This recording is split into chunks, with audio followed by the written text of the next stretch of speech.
suka lihat orang-orang itu kan banyak yang di apa kayak korban perang kayak gitu-gitu loh Pak Ustadz ya. Banyak orang yang saya lihat dijolimi dijolimi mungkin bukan secara fisik, mungkin secara mental atau apapun gitu Pak Ustadz gitu. Apakah nanti di hari akhir pembalasan nanti saya jadi kayak anak kecil gitu loh Pak Ustadz, jadi kayak anak kecil yang punya pertanyaan-pertanyaan gitu. Sebenarnya saya potong maaf, manusia itu bukan seperti anak kecil, memang sehari-hari kayak gitu.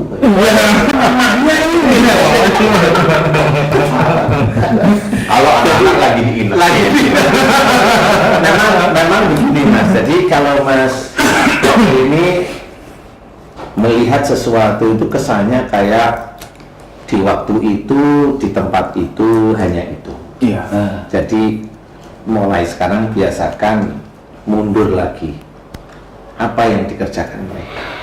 Dan disitulah kita akan melihat kebesaran Allah, kekuasaan Allah itu senantiasa ada. Kenapa orang itu seperti itu? Kenapa ada orang perang, ada yang terpotong kakinya, ada yang meninggal, ada yang hidup biasa. Yang hidup biasa Allah mengizinkan dia hidup biasa. Yang hidup biasa kemudian dia berbuat dolim, pamannya akhirnya dia melakukan sesuatu kedoliman ya apa, itu ujian bagi yang lain juga. Jadi kalau menurut saya mending kita itu belajar berpikir untuk diri kita sendiri ya. Kita sendiri itu mau masuk surga itu susah. Kita bagaimana kita itu, kalau tadi Ustadz sempat cerita itu untuk kita ya, untuk kita itu maksudnya adalah kita belajar Quran itu memang kita sendiri untuk mendakwahi kita sendiri sebenarnya. Setelah kita mendakwahi dan kita mengerjakan, baru Ustadz ke keluarga seperti itu. Di keluarga juga nanti akan ketemu masalah-masalah di luar kita belum mengerjakan. Mau kemana arahan bicara kita itu juga diperhitungkan nanti di catatan amal kita, mau itu menjadi amal soleh atau amal dosa, itu akan dicatat dengan baik. Nah inilah yang harus kita pikirkan. Kalau kita mikirin orang lain, adanya kita protes Mas. Iya. Protes saja, nggak selesai. Makanya kenapa kita harus belajar untuk diri kita sendiri, karena kita tidak tahu besok itu kita masuk surga atau neraka, itu jujur kita tidak tahu. Gaib itu gaib, itulah yang diceritakan oleh Allah Ta'ala dalam Quran. Yang mengetahui hal-hal yang gaib itu hanya Allah. Nah itu gaib yang seperti itu. Kalau gaib itu hanya jin, itu orang-orang non-muslim itu banyak yang bisa lihat jin. Dan orang-orang muslim itu dari lahir dia juga bisa melihat jin. Ya jangan kita nyalahkan. Oh yang bisa melihat gaib itu Allah. Melihat gaib itu yang mana? Gaib itu bukan jin, itu hanya jin itu memang punya punya dimensi lain yang memang manusia itu kebanyakan tidak mengetahui. Tapi kalau memang zamannya Nabi Sulaiman, itu juga diizinkan jin dan manusia itu sejajar, sedunia, sama. Nah, itu ibunya si Balkis itu, bapaknya raja, manusia ibunya jin. Ya jadilah Balkis. Dan ceritanya sampai sekarang Balkis kuburannya nggak ada. Nah kalau di tempat ini, di Indonesia ini, Balkis itu namanya mokso hilang. Karena memang Balkis itu karena ayahnya manusia, ibunya jin, dia tetap punya ilmu-ilmu yang seperti jin itu punya. Ini masa menghujat terus sih? Kok kayak kita itu malaikat aja salah? Oh malaikat aja nggak pernah menghujat jin. Tidak pernah ya manusia menghujat aja ya. Nah itu juga harus hati-hati karena itu tadi. Jadi intinya Mas Vipe, belajar untuk kita sendiri. Kalau kita didolimi, kita harus sadar bahwa itu ujian kita. Nggak usah merasa kita tertolimi, itu malah lebih bagus. Didolimi itu malah senyum aja. Senyum aja. Iya. Nah, walaupun menangis. Kalau ini mah beda. Ustadz ini loh. Enggak, Ustadz mah enggak mah. Karena menurut saya itu mau ngerjain Ustadz itu kuat sekali. Tapi nggak mau di sini saya. Ustadz apa saya sih? Saya di kerjaan itu supaya masuk surga. Amin ya Allah. Amin. Karena biasanya ngerjain saya begitu ya. Ngomong begini langsung gitu ya. Waduh. Aduh gitu ya. Karena memang saya pingin sekali. Jadi orang yang belajar itu tidak hanya belajar kelihatan agamanya itu kencang sekali. Boleh kalau saya. Boleh, agama itu ilmu yang harus kita cari. Tapi aplikasikan. Karena yang masuk surga itu aplikasinya. Kalau ilmunya boleh, itu bisa manfaat. Oh bisa jadi pahala. Bisa. Kalau memang setelah berilmu itu tidak ujub, riak, dan sombong. Lah kalau ujub, riak, sombong, lah mau jadi pahala dari mana Ustadz? Iya kan? Kita sangat sering mendengar para ustadz cerita, loh kita itu baca Quran, satu huruf itu 10 pahala. Emang bener? Bener. Wah setelah hafal, wah hebat, bener. Tapi ujub, riak, sombong enggak? Lah, sudah. Nah ini yang harus kita sadari, bahwa membawa diri kita untuk senantiasa belajar takwa pada Allah Ta'ala itu masih banyak ujian yang harus kita hadapi. Sama seperti kita diuji di depan ini kan ada gorengan ini. Nah ini kayaknya itu Mas Febi ini kuat, diuji dengan makanan dari tadi nggak ngambil. Ustadz Asep kuat, Patung kuat. Ini ya kan. arah sini Pak Aku nggak bisa kalian. Ya, buat ibu-ibu yang nonton. Karena lagi jadi apa? Ini apa bisa serius? Jadi seperti itu, insya Allah mudah-mudahan ini bisa manfaat. Ya, amin. Jadi intinya adalah semua kehidupan kita di dunia ini ujian. Bukan orang biasa, seperti pendakwah pun tetap ada ujian. Apakah pendakwah itu bisa langsung masuk surga? Allahu a'lam, kita nggak tahu. Tapi kalau perilakunya kita lihat memang banyak sekali menyimpang, ya nggak usah kita manusia yang bisa melihat. Allah itu sangat-sangat jeli sekali dalam mencatat perbuatan manusia. Yang dilihat oleh Allah Ta'ala itu sebenarnya bukan ustadz, bukan ulama, namanya itu bukan ustadz. Besok itu nggak ada di situ. Itu hanya namanya bin apa, udah selesai. Yang dilihat oleh Allah Ta'ala dari orang-orang itu apalagi ketakwaan. Jelas ketakwaan, bukan titelnya ustadz, bukan sekolah di mana, bukan pangkatnya dia apa, sekolah enggak. Tapi yang jelas Allah sudah menulis dalam Quran, inna akramakum indallahi atqakum. Jadi orang yang mulia besok di hadapan Allah adalah takwa.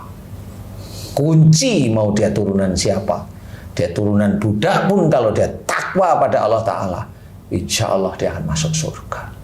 Dihisap tidaknya oleh Allah Ta'ala atau dihisap oleh Allah Ta'ala pahalanya sangat banyak, itu antara Allah yang sangat tahu dan orangnya. Kalau orangnya selalu pegangannya itu Quran dan hadis serta sunnah, dia akan terjaga.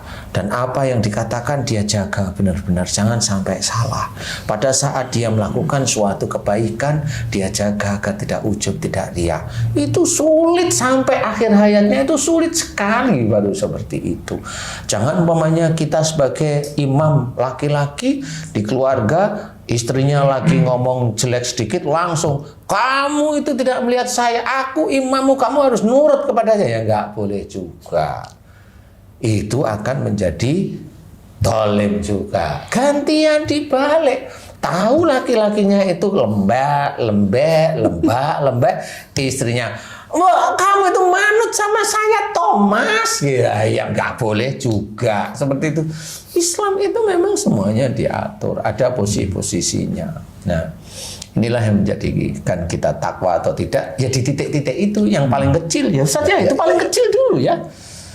Itu tidak mendolimi diri sendiri, itu ada itu nanti. Kita sudah tahu agama, kita ngomong apa dengan orang lain, itu sudah bisa saja menjadi kedoliman bagi orang lain. Ya, kecuali orang itu bertanya kepada kita. Nah, itu petunjuk Allah. Kenapa? Karena orang itu bertanya. Berarti kita harus memberikan. Nah, itu. Kadang-kadang kan enggak. Kita tahu agama kita itu diizinkan tahu ngerti, ada orang bilang langsung ngomong. Nah, itu ada arogansi. Itu ada pemaksaan. Walaupun sebenarnya dikatakan baik, ya baik semua.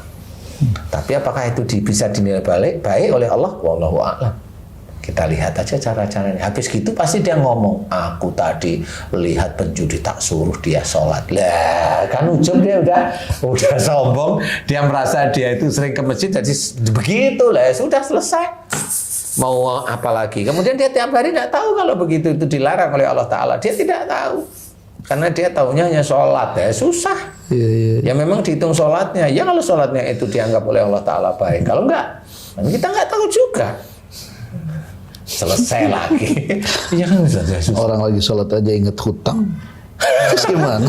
Bukan inget Yang Allah. jelas Ustaz, kalau sekarang itu lagi sholat, Lagi itu sholat. bukan ingat utangnya, Ingat apa? ingat anak buah belum kebayar gajinya. Ingat udah di ini udah pensiun. Nah ya itu kan sudah susah itu. Kalau mamanya nggak ingat-ingat, mamanya kita ingat, mamanya saya nih, mamanya saya itu nggak taunya yang kerja itu istri saya, mamanya. Saya itu dia mikir nggak ada kerjaan, lihat istri kok kayaknya nyaman sama saya, sudahlah pasrah aja, ya nggak boleh juga yang begitu, ya. Aduh, begitulah sedulur beriman, memang kita sangat sulit untuk memberikan pengertian ibadah dengan kehidupan kita sehari-hari. Seharian ada Mas Vipe, suaminya Mbak Devi. Sehari-hari dengan Mbak Devi bagaimana ini ulasan-ulasan yang ringan. Bagaimana Ustadz dengan Bunda Sarinya. Bagaimana Ustadz dengan pegawai-pegawai umroh dan hajinya yang saat ini itu bingung. Itu tetap bingung, tapi saya melihat Ustadz Asep tersenyum. Walaupun hatinya menangis. Innalillahi wa inna ilaihi raji'un. Betul ya Ustaz. Akhirnya akan paham bahwa kalau menerima rezeki itu harus dengan selain alhamdulillah itu ya, itu tetap harus ada innalillahi wa inna ilaihi raji'un. Itu kunci. Karena kalau sudah seperti pandemi saat ini ya kita betul ya semua milik Allah ya. Nah iya, jangan protes. Kalau kita di MNC, saya di YouTube kan selalu kalau dapat rezeki selain hamdalah, alhamdulillahirabbil alamin, tetap innalillahi wa inna ilaihi rajiun. Rezeki itu milik Allah dan nanti akan kembali pada Allah. Kalau milik Allah kemudian kita diseretkan oleh Allah Ta'ala, saya bilang diseretkan bukan dihilangkan. Kenapa? Kenapa saya ngomong selalu diseretkan? Karena saya nggak mau juga rezeki saya dihilangkan oleh Allah Ta'ala. Takut. Ya. Karena seperti itu. Jadi ini sebagai doa. Kalau rezeki kita diseretkan, mudah-mudahan hati kita tidak goncang, iman kita tidak rusak. Itu salah satu yang dikerjakan oleh Ustadz Asep dengan peci hitamnya. Siap. Ya, tunggu. Yang di Lampung peci hitam. Oh udah, selesai. Sebentar lagi muncul tayang. Oh gitu. Iya, sebentar lagi. Kambingnya udah pada beranak. Alhamdulillah. Oh ternak loh, kan baru tahu. Nggak pernah lihat YouTube-nya kita sih. Mas Pepi, Beranak sekarang. Mas Pive, oh ya Mas. Alhamdulillah, itulah yang dikerjakan oleh teman-teman peci hitam. Insya Allah sebentar lagi YouTube Ustadz Asep superhero. Allahu Akbar. Superhero itu anunya di luar ya. Sini. Ya, terima kasih sedulur beriman. Mudah-mudahan ini bisa manfaat, ngobrolan ringan ini karena tadi ditanyain sama Mas Vipe, kemudian tanyain sama Ustadz Asep, ya kita ngevlog. Dan juga ditanyain sama Haji J. Haji J itu yang pertanyaan itu nggak habis-habis loh Ustaz. Iya, bagus. Saya tadi masih menyindir. Besok Haji J tak paksa bertanya ya.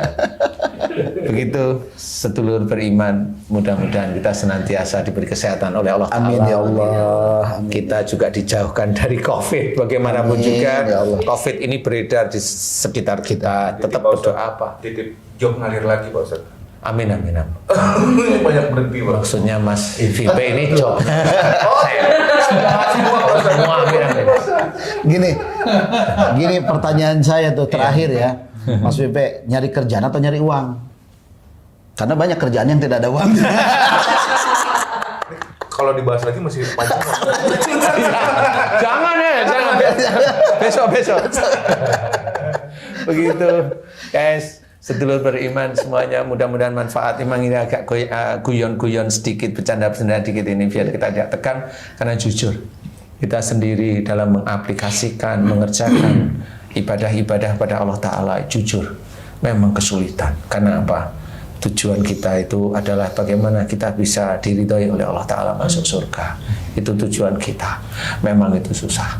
Jujur itu susah. Kenapa kita ceritakan? Karena memang itu ada di lingkungan kita. Kita harus paham, jangan menghujat siapapun. Apalagi menghujat itu adalah setan. Enggak usah. Berdoalah yang baik untuk siapapun. Mau negara, doain yang baik. Mau pejabat, didoain pejabat itu baik semua. Amin. Mau ustadz, didoain ustadz itu baik semua. Amin. Mau rakyatnya, didoain rakyatnya itu baik semua. Didoain semuanya mendapatkan rezeki dari Allah Ta'ala. Jangan protes ini, protes itu, protes ini, protes itu sebenarnya bukan protes kepada keadaan, protes kepada Allah. Jangan ya, belajar untuk mensikapi yang baik. Ayo kita benar-benar belajar bagaimana nanti kalau bisa Allah ridho kita itu masuk surga. Belajar. Amin, ya Allah. Masih banyak yang kita lakukan. Mudah-mudahan ini bisa menjadi semangat bagi seluruh-seluruh yang lain agar kita tetap semangat walaupun negara kita ada pandemi. Semangat aja tetap. Bismillah, paling tidak sujudnya pada Allah Ta'ala ditambah, kebaikan kita itu ditambah. Mudah-mudahan semangat. Terima kasih. Assalamualaikum warahmatullahi wabarakatuh. Waalaikumsalam warahmatullahi wabarakatuh. Amin ya Allah. Alhamdulillah rabbil alamin. Ayo Mas.